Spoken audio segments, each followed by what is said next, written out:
நல்லது பண்றதுக்கு அரசியலுக்கு வாங்கடா, கொள்ளை அடிக்கிறது கொலை பண்றதுக்கு மாடா அரசியலுக்கு. சார் வணக்கம் சார். வணக்கம் சார், இப்போது தேர்தலுக்கு பிந்தைய கருத்து கணிப்பு பலது நம்மளும் பேசியிருக்கோம். ஆமாம். இப்போ நிலவரங்கள் மாற மாற, நேரங்கள் மாற மாற கருத்து கணிப்பும் கொஞ்சம் மாறுற மாதிரி இருக்குல்ல? ஆமாம். எல்லா விட்ட கருத்து கணிப்புலேயே திருப்பி பார்த்தா யாரையும் நம்பாதீங்க, இந்த கருத்து கணிப்புலாம் போய் காசை வாங்கிட்டாங்க, இப்படி ஒரு நேரம் மாற. அது புதுசாக ஒரு புதுவிதமான கணிப்பு அதெல்லாம். ஏன்னா போன தேர்தல் இதுக்கு மேலே அந்த கருத்து கணிப்பை விட்டாங்க, ஆனால் இந்த மாதிரி ஃபீட்பேக் வரல, இது பொய் இது அப்படின்னு எதுவுமே வரல. ஆமாம் ஆமாம். இந்த மாதிரி டஃப் காம்படிஷன் இருக்கிறதுனால அது எது கரெக்டாக இருக்கும்னு யாரும் கணிக்க முடியலை சரியா. இன்னொரு விமர்சனம் வருது சார், எல்லா கருத்து கணிப்புலையும் இப்போ கேரளா, அஸ்ஸாம், மேற்கு வங்கத்தில் விட்ட கருத்து கணிப்பு எல்லாம் காங்கிரஸ், பிஜேபி இந்த மாதிரி தான் அவங்க ஸ்ட்ராங்காக சொல்லிட்டாங்க. ஆனால் தமிழ்நாட்டில் மட்டும் ஸ்ட்ராங்காக சொல்ல முடியாத காரணம் ஒன்று இருக்குல்ல? ஆமாம். அது யாராக இருக்கு நீங்கள் நினைக்கிறீங்க? நான் நினைக்கிறது மெயினாக யங்ஸ்டர்ஸ் நிறையா வந்திருக்காங்க புதுசாக. அங்கெல்லாம் ஆஸ் யூஷுவலாக இருக்கிறது தான் ஓட்டர்ஸு. இப்போ வந்து புது ஓட்டர்ஸ் நிறையா வந்திருக்காங்க. அதே மாதிரி புது தலைவர்களும் உள்ள தலைவர் விஜய் வந்ததுனால தான் மெயினாக வந்து கொஞ்சம் டிஃப்ரென்ஸ் இருக்குது. அவங்க எல்லாரும் சொல்கிறாங்க எஸ்ஐஆர் தான் ரீசன் சொல்கிறாங்க, அது ஒரு ரீசன். அதை தவிர இதான் சொல்கிறாங்க. இப்போ நிறைய முதல்ல வந்து என்ன சொன்னாங்க, விஜய்லாம் என்ன இருக்கிறதெல்லாம் ஒரு கணக்கே இல்லை, ஒரு சீட்டு அந்த 2 சீட் நீங்கள் 2 நிற்கிறாரில்ல, அதுலேயே ஒன்று தான் வரும், ஃபஸ்ட்டு 234 கேண்டிடேட்டே போட முடியாது அதெல்லாம் சொல்லிட்டு இருந்தாங்க. இப்போ அதெல்லாம் தாண்டி இப்போ அவர் வந்துடுவாரோ அப்படின்ற மாதிரி இப்போ அந்த கடைசி ஸ்டேஜ் வந்துட்டாங்க. இப்போ நாளைக்கு ரிசல்ட்டுனா இப்போ இன்றைக்கி என்ன சொல்கிறாங்கன்னா அவருக்கு சான்சஸ் இருக்குது அப்படின்னு 2-3 பேர் சொல்ல ஆரம்பிச்சிட்டாங்க. அவங்க என்ன அவங்களே சொல்கிற ரீசன் என்னென்னா, மெயின் ஒரு என்ன சொல்கிறது கருத்து கணிப்பாளர் என்ன சொல்கிறாருன்னா, அவர் சொல்கிறதுன்னா அவங்களுக்கு ஆல்ரெடி 1,50,000 1,50,00,000 பேர் உறுப்பினர்கள் இருக்காங்க. உறுப்பினர்னா கண்டிப்பாக அந்த ஒரு ஓட்டு அவங்களுக்கு இருக்குது, திருப்பி அவங்க ஃபேமிலி இருக்காங்க. இப்போ கிட்டத்தட்ட அவங்களுக்கு மினிமம் 2 கோடி ஓட்டு 2.25 கோடி ஓட்டு இருக்குது அப்படின்னு சொல்லி அவங்களே சொல்கிறாங்க. இப்போது அது 1.5 கோடி தவிர மீதி பேர்லாம் வந்து வயசாக இதெல்லாம் 40 உள்ளே அப்படின்னு சொல்கிறாங்க அவங்க உறுப்பினர்கள். அப்புறம் பெரியவங்கலாம் கிடையாதுலாம், இப்போ பெரியவங்களும் போடுறாங்க, லேடிஸ்லாம் போடுறாங்க. அப்படிலாம் 2.25 கோடி தாண்டி போயிடும் சொல்லிட்டுருக்காரு. ஸோ அதனால் வந்து இது வேறு மாதிரியாக போயிட்டுருக்கு. அதனால் யாரும் கெஸ் பண்ண முடியல. அதே மாதிரி வந்த தலைவர்கள் இப்போ மற்ற கட்சி மாதிரி சீமான், டி ராஜேந்திரன் அந்த மாதிரி அவங்கெல்லாம் பார்த்தீங்கன்னா இந்த கட்சியில் சேர்க்கும் அவங்க அந்த அவ்வளோவுக்கு அந்த எஃபெக்ட் இல்லை. இப்போ அது பெரிய இப்போ அதிமுக திமுகவோட பெரிய கட்சி மாதிரி இப்போ தாவேக்காவும் உருவெடுத்துக்கிறனால தான் ஒரு கருத்து கணிப்பே சொல்ல முடியாத அளவுக்கு இருக்குது. ஆமாம். இதை மற்ற சின்ன கட்சியாக இருந்தாலும் அந்த அது அப்படியே நகர்த்தி போயிருப்பாங்க. இப்போ கடைசியாக 2-3 நாளாக பார்த்தா ஃபஸ்ட்டு டிவிக்கே அப்புறம் டிஎம்கே தான் பேச ஆரம்பிச்சிருக்காங்க. இல்லை டிஎம்கே இல்லை டிவிகேன்னு. ஏடிஎம்கே இருக்கிற இடமே தெரியல, ஒன்றுமே சொல்ல மாட்டுறாங்க, யாருமே அதை பற்றி பேச மாட்டேங்கிறாங்க. அவங்களுக்கும் கொஞ்சம் சீட்டு வருன்ற மாதிரி பேசுகிறாங்க. அந்த மாதிரி தவிர இன்னும் பெருசாக ஒன்றும் அந்த முதல்ல இருந்த உற்சாகம் வந்து இப்போ அங்கே இல்லை. அது ஒரு பெரிய ரீசன் இருக்குது. இப்போ வந்து இவங்க தான் உற்சாகமாக டிஎம்கே தான் கொஞ்சம் சவுண்ட் கொடுக்குறாங்க, இவங்களும் பேசுகிறாங்களே தவிர. பட் கருத்து கணிப்புகள் எல்லாமே டிஎம்கேன்னு ஒரு சைடு சொல்லிட்டாங்க. இப்போ வந்து மாறி மாறி பேசிகிட்டு இருக்காங்க. இது எல்லாமே 4th தான் தெரியும். பட் இருந்தாலும் இப்போ எல்லாம் பேசுகிறது இவங்களே சொல்கிறாங்க. இப்போ நம்மலாம் வந்து வெளியே இருந்து பார்த்து சொல்கிறோம், அவங்களே எல்லாம் ஒரு எக்ஸ்பீரியன்ஸ் இருக்காங்க இல்லையா பத்திரிகையாளர், அவங்க சொல்கிற விஷயங்கள் எல்லாம் என்ன, இப்போ அவங்களுக்கு சான்சஸ் இருக்குது, அவரும் வரத்துக்கு வாய்ப்பு இருக்குன்ற மாதிரி சொல்கிறாங்க. ஓகே. இப்போது ஒரு பெரிய பார்ட்டியை எதிர்க்கணும், அதை க்ளோஸ் பண்ணணும் அப்படின்னா இன்னொரு பெரிய பார்ட்டியால் தான் முடியும் அப்படிம்பாங்கள்ல. இப்போது தாவேக்கா அந்த லெவலில் பெரிய பார்ட்டி எதுக்குன்னா தாவேக்கா தான். இப்போ 3வது ஒரு கட்சி வந்திருக்குன்னா தாவேக்கான்னு சொல்லலாம். இப்போ தமிழ்நாட்டில் திமுக, அதிமுக, தாவேக்கா இப்படி சொல்லலாமா? இல்லை, இப்போ வந்து திமுக அடுத்து தாவேக்கா தான், அதுக்கப்புறம் தான் ஏடிஎம்கே வந்திருக்கு. இந்த கருத்து கணிப்பில் ஸ்டேஜ்லேயே இப்போ வெளியே மே 4க்கு அப்புறம் மாறலாம், என்ன மாறலாம், எது வேணால் மாறலாம். Okay okay sir. இப்போ விஜய் கூட நேற்று ஆலோசனை கூட்டத்தில் வைக்கும்போது கூட அந்த யார் வின் பண்ணுறாங்களோ என்னது நேரில் பார்க்கணுன்னு, அது வந்து மற்ற கட்சியினர் எம்எல்ஏக்களை வாங்கிடுவாங்க அப்படின்னு ஒரு பயத்தில் விஜய் எப்படி பண்ணார். அந்த மாதிரி தான் சரித்திரம் இருக்குது. ஆமாம், தமிழ்நாடு அரசியல் அப்படி தானே இருந்துச்சு பழைய இது. ஸோ இவங்க என்ன வேணால் பண்ணுவாங்கன்றதுக்காக இவங்க ஜாக்கிரதையாக இருக்கணும் அப்படின்னு சொல்லியிருக்காங்க. வின் பண்ணவங்கள எல்லாருமே அதான் வர சொல்லியிருக்காங்க, எல்லா இதுவும் வரணும், முக்கியமாக வின் பண்ணவங்க அங்கே இருக்கணுன்ற மாதிரி சொல்லியிருக்காங்க. அடுத்து என்ன பண்ணணும்னு பார்க்கணும் இல்லையா, அதுக்காக தான். இது வந்து பழைய ரெக்கார்ட்லாம் எடுத்து பார்த்தா இவங்க எதை வேணால் பண்ணுவாங்க, அதுக்காக நம்ம ஜாக்கிரதையாக இருக்கணும்னு பார்க்குறாங்க, அவ்வளோதான். இதுக்கு முன்னாடி நடந்த ரெக்கார்ட்லாம் பார்த்தீங்கன்னா ஒன்று பணம் கொடுத்துவாங்க, இல்லை அவங்கள உயிரை எடுத்துருவாங்க, இந்த மாதிரி தான் நடந்திருக்கு. பல வரலாறுலாம் உயிரெடுக்கிற அளவுக்குலாம் உயிரிழந்த பல பேரை சொல்ல சிலலாம் பார்த்தீங்கன்னா பதவி வந்துடும். நான் இது அந்த பேர் சொல்ல பதவி வந்துடும். பதவி வந்துட்டு திருப்பி சொந்த ஊர் போகும்போது ஆக்சிடென்ட்டாக இறந்துருக்காங்க. இது மாதிரி வந்து நடந்திருக்கு. இந்த ஸ்டேஜில் அதெல்லாம் கிடையாது, அது தெரியாது நமக்கு. பட் ஆனால் வந்து பணம் கொடுத்து ஆளை விலைக்கு வாங்குறதுக்கு ட்ரை பண்ணுவாங்க, எல்லாருமே ட்ரை பண்ணுவாங்க. பணத்துக்காண்டி ஓடுறவங்கள தாவேக்க ஒரு எம்எல்ஏக்காக நிற்கிறவங்க. இல்லை அப்படி சொல்ல முடியாதுல்ல. இப்போ வந்து சூழ்நிலை சொல்ல முடியாது, அதுக்கே தான் இவங்க ஜாக்கிரதையாக இருக்கிறாங்க. இவங்களுக்கு எல்லாருமே வந்து ரொம்ப சாதகமாக இருக்க மாட்டாங்க. ரொம்ப நாள் பழகினவங்க அப்படிலாம் கிடையாது. எல்லாம் புதுசாக வந்தவங்க, வேறு கட்சியிலேருந்து ஒரு சிலர் 70-80% இவங்க ஆளுங்களாக இருந்தாலும் 10-20% வேலை இருந்து வந்திருக்காங்களே, வெளியிருந்து அதிமுகலேருந்து வந்தவங்க நிறைய பேர் இருக்காங்க, பல கட்சியிலேருந்து வந்தவங்க. அந்த மாதிரிலாம் இருக்கும்போது பழைய பொலிட்டீஷியன்ஸு எல்லாம் இருந்திருக்காங்க. ஸோ இதெல்லாம் எதுக்கு வேணால் சான்சஸ் இருக்குது. அதனால் வந்து அவங்க நம்ம ஜாக்கிரதையாக இருக்கணுன்ற ஒரே காரணத்தினால தான் அவங்க சொல்கிறாங்க, வேறு ஒன்றும் தப்பாக ஒன்றும் இல்லையே. அவங்க ப்ரொடெக்ஷன் அவங்க பார்த்துக்க வேண்டியதான். ஓகே. இப்போ இவ்வளோ விமர்சனம் இந்த தாவேக்கா இவ்வளோ பிளான் பண்ணாலும் இன்னும் என்னென்னா நேற்று மே 1 நடந்து அவர் ஸ்டாலின் அப்புறம் அவங்கள சேர்ந்த அமைச்சர்கள் முன்னாள் அமைச்சர்கள் இருந்தாங்க, மே உழைப்பாளர் மீட்டிங் இருந்தாங்க. அப்போ பார்த்தீங்கன்னா இந்த புகைப்படம் வந்து பேசும் பொருளாச்சு பார்த்தீங்களா, எல்லாமே ஏதோ பறி கொடுத்த மாதிரி நிற்கிறாங்க. அவங்களுக்கு ஒரு கெஸ் பண்ணுறாங்க, வந்து பயம் வந்திருக்கு. இப்போ வந்து என்ன பயம்னா, இப்போ நம்ம இவ்வளோ நாள் நம்மளுக்கு கேட்குறதுக்கு ஆள் இல்லாத ஒரு ஸ்டேஜில் இருந்தது, இப்போ வந்து கண்டிப்பாக ஒரு டஃப் காம்படிஷன் வந்திருக்கு. என்ன ஆகுமோன்ற பயம் வந்து எல்லாருக்குமே வந்திருக்கு. எதிர்கட்சிகள் திமுக அதிமுக எல்லாம் வந்திருக்கு. அதிமுக வெளியே காட்டிக்கல, சவுண்டே இல்லை. இவங்க வந்து எப்படியும் இல்லை, இவங்க வந்து மீட்டிங் ஒரு குழப்பத்திலே இருக்கிற மாதிரி இருக்குல்ல. அந்த புகைப்படம் நீங்கள் பார்த்தீங்களான்னு தெரியல, நேரு அப்புறம் சேகர் பாபு எல்லாமே கை கட்டி ஏதோ பார்த்தேன் ட்விட்டர்லாம் போட்டிருக்காங்க, ஏதோ என்னடா இலவு கூட்டத்துக்கு வந்தீங்களா இப்படிலாம் ட்ரோல் பண்ணுறாங்க. அது ட்ரோல் பண்ணுறது எதாவது பண்ணுவாங்க. பட் ஆனால் அவங்க எல்லாருக்கும் பயம் இருக்கும் இல்லையா, அது நேச்சுரல் தானே. புதுசாக ஒரு பிளேயர் இருக்கார், அது புதுசாக வந்து நீங்கள் கிரிக்கெட்டில் சொன்னால் புது ஆளுங்கள்லாம் வராங்க, அவங்க வந்தால் பழைய ஆள் காலியாகிடுவாங்கள்ல, அந்த மாதிரி தான் அதுவும். Okay sir. இன்னொரு அந்த திமுக கூட்டணியே பார்த்தீங்கன்னா ஒரு சிறிய சலசலப்பு வர மாதிரியே இருக்குது. ரிசல்ட்டே வரல.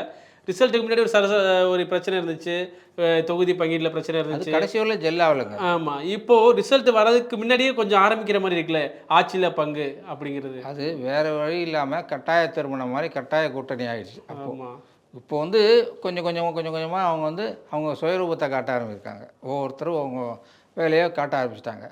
ஸோ இது வேறு புது கருத்து கணிப்புகள் வேறு வருது. அதெல்லாம் பார்த்தா இவங்களுக்கு என்ன ஆகுமோன்ற ஒரு பயம். ஸோ அதுதான் ஒவ்வொருத்தரும் ஒன்று சொல்லிகிட்டு இருக்காங்க.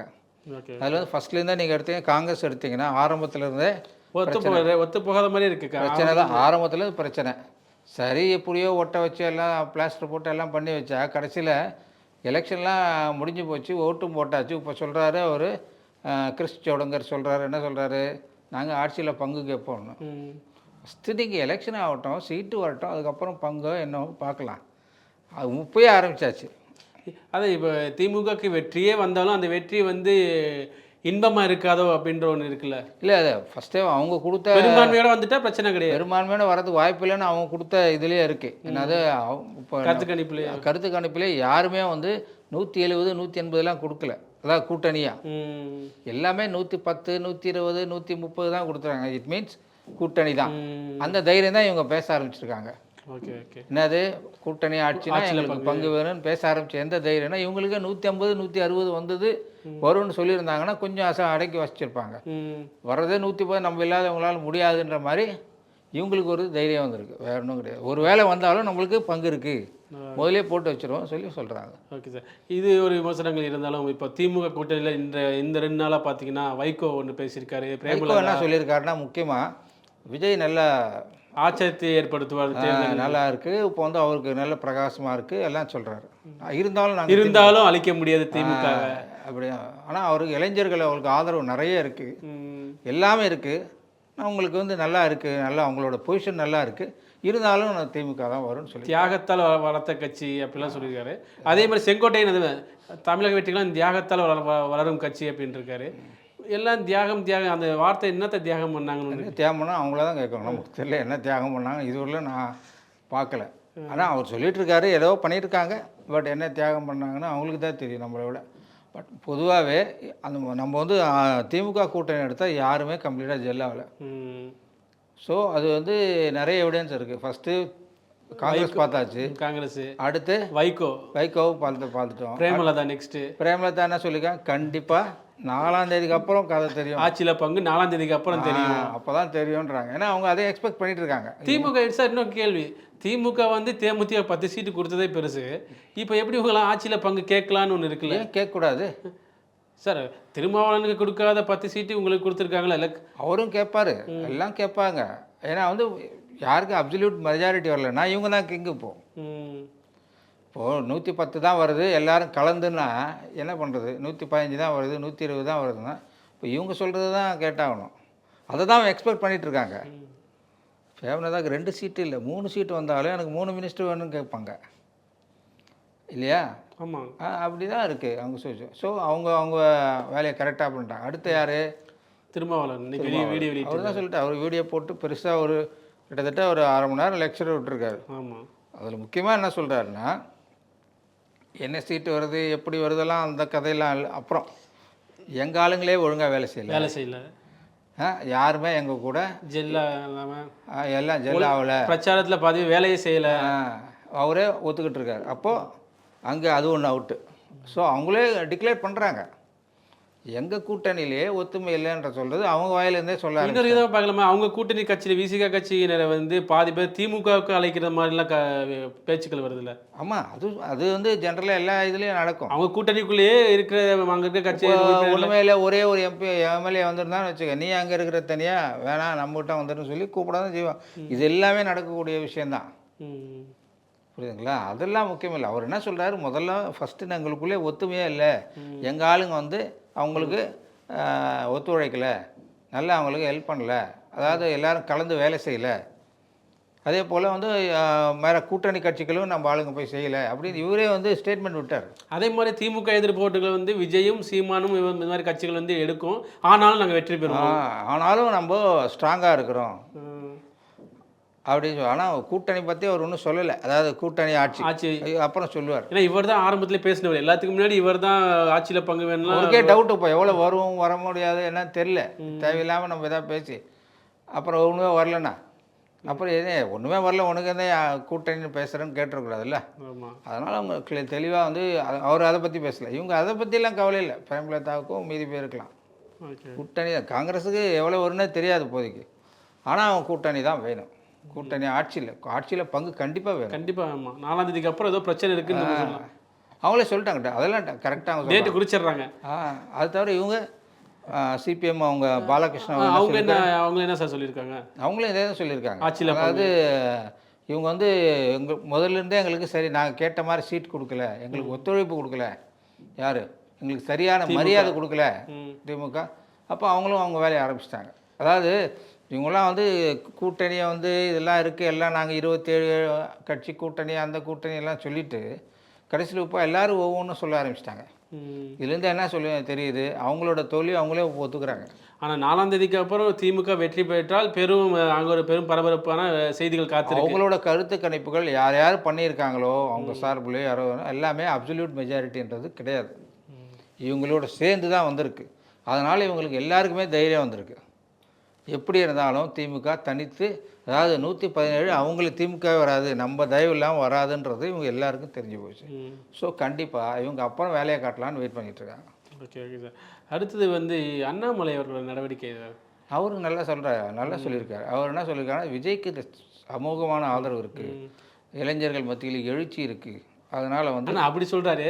ஆனால் வந்து இவர் என்ன சொல்கிறாரு, நயனநயன்தரன் விஜய்லாம் இன்னைக்கு கூட விஜய்லாம் ஜெயிக்க மாட்டாருங்க, ஒரு தொகுதி கூட ஜெயிக்க மாட்டாருங்கிறாரு.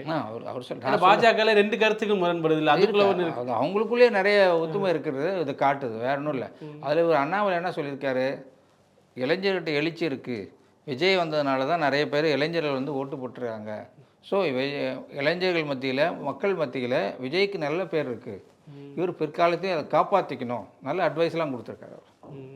ஆனால் ஓரளவு இவர் எப்படின்னா பாஜகவுக்கு சப்போர்ட் பண்ணுற மாதிரி விஜய்க்கு சப்போர்ட் பண்ணுறாரு. விஜய்க்கு தான் சப்போர்ட் பண்ண, பாஜக இல்லை.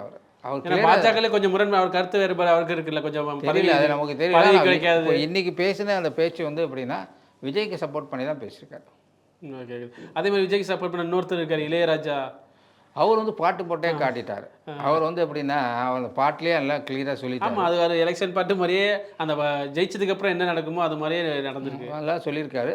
அப்புறம் வந்து எல்லாம் இப்போது யாருக்கு வேணால் அவர் வந்து பேசுவார். பட் இப்போதைக்கு வந்து அவருக்கு அறிகுறி தெரியுது இல்லை, அதனால் இப்போவே பேச ஆரம்பிச்சிட்டா சரியாக இருக்கும்னு சொல்லியிருக்காரு. அதெல்லாம் பெருசாக எடுத்துக்க வேண்டியதில்லை. ஓகே. ஒருவேளை தாவேக்கா வெற்றி பெற்றால் அவருடைய செயல்பாடுகள் எப்படி இருக்குன்னு நம்ம கெஸ் பண்ணலாம் சார். திருப்பியும் உங்கள் பழைய ஃபார்மெட்டே திமுக ஃபார்மெட்டே அது முன்னே ஒருத்தர் ஐபிஎஸ் ஆஃபீஸர் ஒருத்தர் ரவின்னு அவரு கருத்து கணிப்பு பண்ணிட்டு இருந்தார். அவர் 41% சொல்லியிருக்காரு. ஆனால் அவரும் திமுகவுக்கு இது வரைக்கும் சப்போர்ட் பண்ணி இதுவரை திமுகவுக்கு தான் சொல்லிட்டு இருந்தார். நேற்று வரலன்னு நினைக்கிறேன், முந்தா நேற்று வரையிலும்.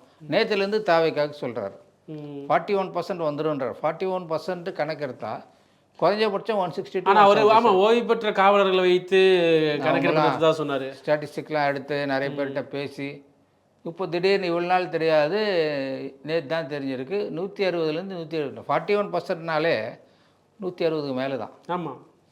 அப்போ யாரும் தேவையில்லை, விஜயே தனியாக வந்துடுவார்னு இப்போ யார் சொல்கிறது? இவ்வளோ நாள் முன்னாள் ஆதரவாக பேசிகிட்டு இருந்தேன் அதே முன்னாள் ஐபிஎஸ் ஆஃபீஸர் மிஸ்டர் ரவி இப்போ சொல்லியிருக்கார். ஸோ இதெல்லாம் என்ன சொல்லுது? கண்டிப்பாக ஆட்சி மாறதும் உறுதின்னு சொல்லுது. கருத்து கணிப்பு சொல்லுது. ஆனால் 4ஆம் தேதி தான் தெரியும் என்ன ரிசல்ட். கண்டிப்பாக 4ஆம் தேதி தான் தெரியும். ஆனால் அதுக்கு முன்னாலேயே ஒருத்தர் சொல்ல ஆரம்பிச்சிட்டாங்கல்ல இவங்களே, இதுக்கு முன்னே சொல்லலையே. ஒரு கட்டத்தில் ஒரு விஜயோட உறுப்பினர்களுக்கு தொண்டர்களுக்கு எல்லாமே ஒரு கட்டத்தில் விஜயோட அப்டேட் எப்போ வரும், விஜயோட அடுத்த படத்தோட ட்ரைலர் எப்போ, இப்படி காத்திருந்தவங்க இன்றைக்கி ரிசல்ட் என்னைக்கு அப்படின்னு மே 4 வந்து ஒரு படம் வர்ற மாதிரி இன்னும் காத்திருக்காங்க. நிறைய பேர் எல்லாம், அதாவது ஒரு சிலர் வந்து டென்ஷனோட இருக்காங்க, ஒரு சிலர் ஆர்வத்தோடு இருக்காங்க, எல்லாமே இருக்குது. எல்லாம் மிக்சர் எமோஷனாக அது இருக்குது. பட் இது எல்லாமே நல்லதுக்கு தான். இந்த மாதிரி ஒரு ஆக்சுவலாக வந்து இதுக்கு முன்னே எந்த அளவுக்கு ஆர்வம் நான் பார்க்கல, இருந்துச்சு. யார் வருவாங்க இளைஞர்கள் மத்தியில் இந்த ஜென்ரலாகவே இளைஞர்கள் மத்தியில் இருக்குது, அது ஆடட் தான். ஆனால் வந்து ஜென்ரலாகவே எலெக்ஷன் முடிஞ்சா வந்துடும், நாளைக்கு வந்துடும். யார் வரப்போ இவங்கெல்லாம் அவங்க வர போகிறாங்க, என்ன இருக்குது, ஓகே வந்துடும், பார்த்துக்கோ, அன்றைக்கி பார்த்து தெரிஞ்சுக்கோன்ற. இதுக்கு யார் ஃபஸ்ட் ஐபிஎல் போயிடுவோன்னு தான் பார்ப்பாங்க. ஆமாம். ஆனால் அது அப்படி இல்லையே. இப்போ வந்து ஐபிஎல் எல்லாமே இருந்தாலும் இதையும் பேசுகிறோம்ல. கண்டிப்பாக அதுதான் முக்கியம். Okay sir. என்னதான் இருந்தாலும் மே 4 இப்போ ரிசல்ட் வந்தாலும் தேர்தல் நடந்து முடிந்தாலும் தேர்தல் ஆணையம் ஒழுங்காக செயல்படவில்லைன்னு ஒரு குற்றச்சாட்டு எழுது. அது நியூஸில் தான் வந்திருக்கு. ஆணையம் ஒழுங்காக செயல்படன்னு இல்லை, இன்னும் நல்லா செஞ்சுருக்கலான்னு தான் சொல்கிறாங்க. அதுனா இன்னும் அந்த பறிமுதல் செய்யப்பட்ட பணத்தை அதெல்லாம் முடிஞ்சு போச்சு. அதில் எவ்வளோன்னு இன்னமும் அந்த டீட்டெயில் வரல. அதாவது வாக்குப்பதிவு எவ்வளோ, வாக்குப்பதிவு சதவீதம் இதுவரையிலும் கம்ப்ளீட்டாக டிஸ்க்ளோஸ் பண்ணவே இல்லை. இதுவரையிலும் இவ்வளோ தான், அது 85 அப்ராக்சிமேட் தான் சொல்லியிருக்காங்க. அதுக்கப்புறம் இன்னும் வந்து தபால் ஓட்டு வந்துக்கிட்டே இருக்குது. ஆமாம், வந்துகிட்டே இருக்குன்னு சொல்கிறாங்க. அதான் சொல்கிறாங்க. அது எப்போ வரும் எப்போ ஒன்றும் தெரியல. இப்போ இதெல்லாம் வந்து ஒன்று. ஆனால் குற்றச்சாட்டு என்னன்னா தபால் ஓட்டில் தான் முறைகள் நடக்க வாய்ப்பு இருக்குன்னு நிறைய பேர் சொல்கிறாங்க. இது வந்து எல்லாமே இவங்க இப்போ பேசுகிறது செய்கிறது எல்லாமே குற்றம் இருக்குதுன்னு சந்தேகப்படுறாங்க, இவங்க ஊர்ஜிதம் பண்ணுறாங்க, வேற ஒன்றுமே இல்லை. இப்போ இன்னைக்கு கூட ஆதவ அர்ஜுனா போய் அங்கே பேசியிருக்காரு, எல்லாம் கம்ப்ளைண்ட்ஸ்லாம் சொல்லியிருக்காங்க. அங்கே வந்து அவங்கள தாவக்காவோட ஆஃபீஸ் போய் ஒரு இடத்துல கொளுத்திருக்காங்க, ஸ்ரீரங்கம். ஆமாம். ஸோ இந்த மாதிரிலாம் நடந்திருக்கு. போய் கம்ப்ளைண்ட் பண்ணிங்க, எந்த ஆப்ஷனுமே இல்லையே. ஸோ அதான் அவர் சொல்கிறாரு. ஸோ அவர் சொல்கிறது என்னென்னா அவரோட பாயிண்டில் சொல்கிறாரு. பட் அவர் என்ன சொல்ல, இந்த மாதிரி அப்சல்யூட்டாக எதுவுமே கிடைக்கல, இந்த நம்பர்ஸை வந்து இதுவரையிலும் டிஸ்க்ளோஸ் ஆமாம். எல்லா 2 விதமாக ரெக்கார்டு வருதுங்கிறாங்க. ஒன்று வந்து பணம் அந்த இதில் கைப்பற்றதும் சரியான தகவல் வரல, வேறு வெப்சைட்டில் வேறு விதமான தகவல் வருது, 3 இடத்துல 3 வருது. அப்படிங்கும்போது இன்னொன்று என்னென்னா தேர்தல் வாக்குப்பதிவும் சரியான இது கரெக்டான இது வரல, கரெக்டான பர்சன்டேஜ் ஒன்றும் டிஸ்க்ளோஸ், தபால் வாக்குப்பதிவும் கரெக்டாக என்ன கைக்கு வரலங்கிறாங்க. இதெல்லாம் பார்க்கும்போது ஏதோ ஒன்று தப்பாக நடக்கிற மாதிரியே தெரியும். அதான் அவர் சொல்லிட்டு இருக்காரு. இப்போ அவரோட இது சொல்கிறாங்க. இப்போ டெல்லியில் வந்து ஒரு ஃபிகர் கொடுக்குறாங்க, அதாவது எவ்வளோ ஊழல் பணம் இந்த இது இருக்கு இல்லையா, பிடிச்ச பணம். இங்கே ஒன்று சொல்கிறாங்க, அதுக்கப்புறம் ஒன்று சொல்கிறாங்க, டெல்லியில் ஒன்று சொல்கிறாங்க. அப்போ எது ஆக்சுவலாக மிடில் அந்த காசுலாம் பிடிச்சதெல்லாம் இன்கம் டேக்ஸ் கொடுத்துட்டேன்றாங்க. எந்த ஒரு கணக்கும் சரியில்லை. அதை வந்து எதுவுமே டேலி ஆகலை. ஒவ்வொருத்தரும் ஒவ்வொன்று சொல்கிறாங்க. அது முக்கால்வாசி காசு காவல்துறைகிட்ட கொடுத்துட்டேன்றாங்க. காவல்துறை தேர்தல் சரியான அண்டர்ஸ்டாண்டிங் இல்லாத மாதிரி இருக்குது. அதாவது கோஆர்டினேஷன் சரியில்லை. அதை வந்து எல்லாரும் ஒன்றா சொன்னால் நல்லாயிருக்கும். இப்போ வந்து இவங்க ஒன்று சொல்லி அவங்க ஒன்று சொல்லி இதை எல்லாம் விட்டுட்டு டெல்லி வேறு ஒன்று சொல்லி, டெல்லி தேர்தல் ஆணையம் வேறு ஒரு ஃபிகர் கொடுக்குறாங்க. ஸோ எல்லாமே கொடுக்கும்போது இவங்க மக்களுக்கு கன்ஃபியூஷன் ஆகுதுல்ல. ஆமாம். இப்போ அதுதான் அவங்க சொல்லிட்டு இருந்தாங்க. ஓகே. மே 4ஆம் தேதி நான் ரிசல்ட் வரும்போது ஏதாச்சும் பெரும் பரபரப்பு இல்லாட்டி ஒரு பிரச்சனைகள் ஏற்பட ஏதாச்சும் வாய்ப்பு மாற்று கட்சி அதுதான் சொல்லியிருக்காங்க. பிரச்சனைகள் வந்து இவங்க பண்ணுறதுக்கு ரெடியாக இருக்காங்க. அந்த ஓட்டிங் கவுண்டிங்கில். ஸோ கவுண்டிங் நேரத்தில் வந்து உள்ளே வந்து கலடா பண்ணுறதுக்கோ இல்லை வெளியே வந்து அதுக்காக தான் இவங்க போய் ரெக்வெஸ்ட் பண்ணியிருக்காங்க தாவேகா சார்பில். 1 கிலோமீட்டர் சுற்று வட்டாரத்தில் கவுண்டிங்கில் யாரையும் கூட்டம் சேர்க்கக்கூடாது, எந்த கட்சியும் சேர்க்கக்கூடாது. இப்போ அவங்களும் ஏற்பாடு பண்ணியிருக்காங்க. கியூஆர் கோடு மூலியமாக தான் உள்ளே வரணும்லாம் பண்ணியிருக்காங்க. அதே மாரி எல்லா கட்சியினரும் வந்து எந்த நம்பிக்கை சார் வரும்? இவ்வளோக்கு ரெக்கார்டு சரியாக இல்லை, எவ்வளோ டேட்டா சரியாக இல்லாத போது இது திருப்பி இதை சொன்னால் இதுவும் சரியாக நடக்கும்னு மக்கள் நம்பலாமா? இல்லை, வேறு வழி இல்லையே. வேறு என்ன நம்பி தான் ஆகணும். நம்பி தான் ஆகணும். இப்போது வேறு என்ன பண்ண முடியும் நம்ம? மக்களுக்கு ஒரு தேர்தல் ஆணையத்து மீது உள்ள நம்பிக்கையே போகுதுல்ல. அது ஒன்றும் அதாவது நம்பிக்கை இருக்கோ இல்லையோ அதை நம்ம நம்பி தான் ஆகுன்ற மாதிரி ஒரு கட்டாயம் பழகிரும். அந்த ஊழல் மாதிரி வாழ்க்கையில் பழகிச்சு. ஒன்றுமே இல்லை. இதுக்கு முன்னே ஒரு வாரத்துக்கு முன்னே காசெல்லாம் பிடிச்சிருக்காங்க. எல்லார்கிட்டையும் பிடிச்சிருக்காங்க. கேண்டிடேட்ஸ்லாம் காசு கொடுக்கறத பிடிச்சிட்டாங்க. அதுக்கே அந்த நடவடிக்கை ஒன்றுமே இல்லையே. ஸோ அது மாதிரி இதையும் ஒரு நாள் கழிச்சு எலெக்ஷன் முடிஞ்சு ரிசல்ட் வந்தப்பறம் இதை மறந்துடுவாங்க. மக்கள் மறந்துடுவாங்க. அப்போ அடுத்தது யார், அடுத்த மினிஸ்டர் யார் போட்டால் நல்லாயிருக்கும், இவர் ஊழல் பண்ணுவாரா பண்ண மாட்டாரா, இவரோட ரெக்கார்டு என்ன, இதெல்லாம் இப்போ வந்து அடுத்த ஸ்டேஜுக்கு வந்துடும். ஓகே. இப்போது எல்லா தேர்தலையும் பார்த்தீங்கன்னா ரிசல்ட் வந்ததுக்கப்புறம் மற்ற தோல்வியடைந்த கட்சியினர் ஒரு குற்றச்சாட்டு சொல்லுவாங்க. இவிஎம்மில் ஊழல் பண்ணிட்டாங்க, மிஷினில் ஊழல் பண்ணிட்டாங்க, பாஜகவுக்கு பணம் கொடுத்துட்டாங்கன்னு. இந்த குற்றச்சாட்டு இந்த வருடம் வர வாய்ப்பு இருக்குது. அது கண்டிப்பாக வரும். தோற்றவங்க சொல்லி தானே இருக்கணும். அது எப்படி சொல்லுவாங்க? இப்போ இவிஎம்மில் மிஷினில் சரியில்லை, கள்ள ஓட்டு போட்டாங்கன்னு சொல்லுவாங்க. இப்போ வந்து நிறைய இப்போது ஒன்றுமே இல்லை. இந்த தமிழ்நாடு விட்டுருங்க, பெங்காலில் நடந்த இன்றைக்கி ரீபோலிங் நடக்குதுங்க. இப்போ 11 இடத்துல வந்து அங்கே வந்து கள்ள ஓட்டு போட்டாங்க, ப்ராப்ளம் ஆச்சு, இவிஎம் மிஷினை உடைச்சாங்க, ஏதோ நிறைய வந்திருக்கு பூத் கேப்சரிங்னு. 11 இடத்துல இன்றைக்கி ரீபோலிங் நடக்குது வெஸ்ட் பெங்காலில். நாளன்னைக்கு கவுண்டிங், இன்றைக்கி ரீபோலிங் நடக்குது.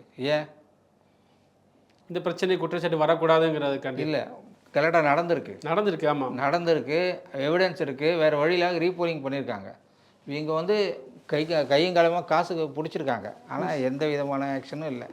ஸோ தேர்தல் ஆணையம் எப்படி நடந்துக்கிட்டு இருக்கு என்னன்றது மக்கள் தான் பார்த்துட்டு, நம்ம யார் சொல்கிறது? நம்மலாம் ஒரு பார்வையாளர் தானே. Okay sir. ஓகே சார், மிக்க நன்றி. மே 4ஆம் தேதி என்ன மாதிரியான ரிசல்ட் வரப்போகுதுன்னு காத்திருந்து பார்ப்போம். மிக்க நன்றி சார். மீண்டும் சந்திப்போம்.